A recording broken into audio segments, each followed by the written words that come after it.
আক্রান্ত শিক্ষক, শিল্পী, সাংবাদিক, চিকিৎসক, পুলিশ সহ সাধারণ মানুষ। রাজ্য জুড়ে চলছে জঙ্গলের রাজত্ব। এই অভিযোগ উত্থাপন করে ছাত্রী, যুবতী, মহিলাদের উপর ক্রমবর্ধমান আক্রমণের প্রতিবাদে রাজধানীতে সংঘটিত করা হয় যুবতী মিছিল।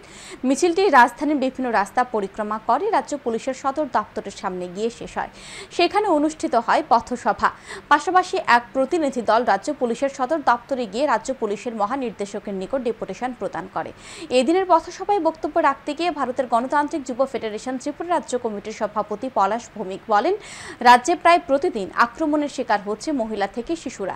সমগ্র দেশ জুড়ে মহিলাদের উপর নির্যাতনের হার বৃদ্ধি পাচ্ছে।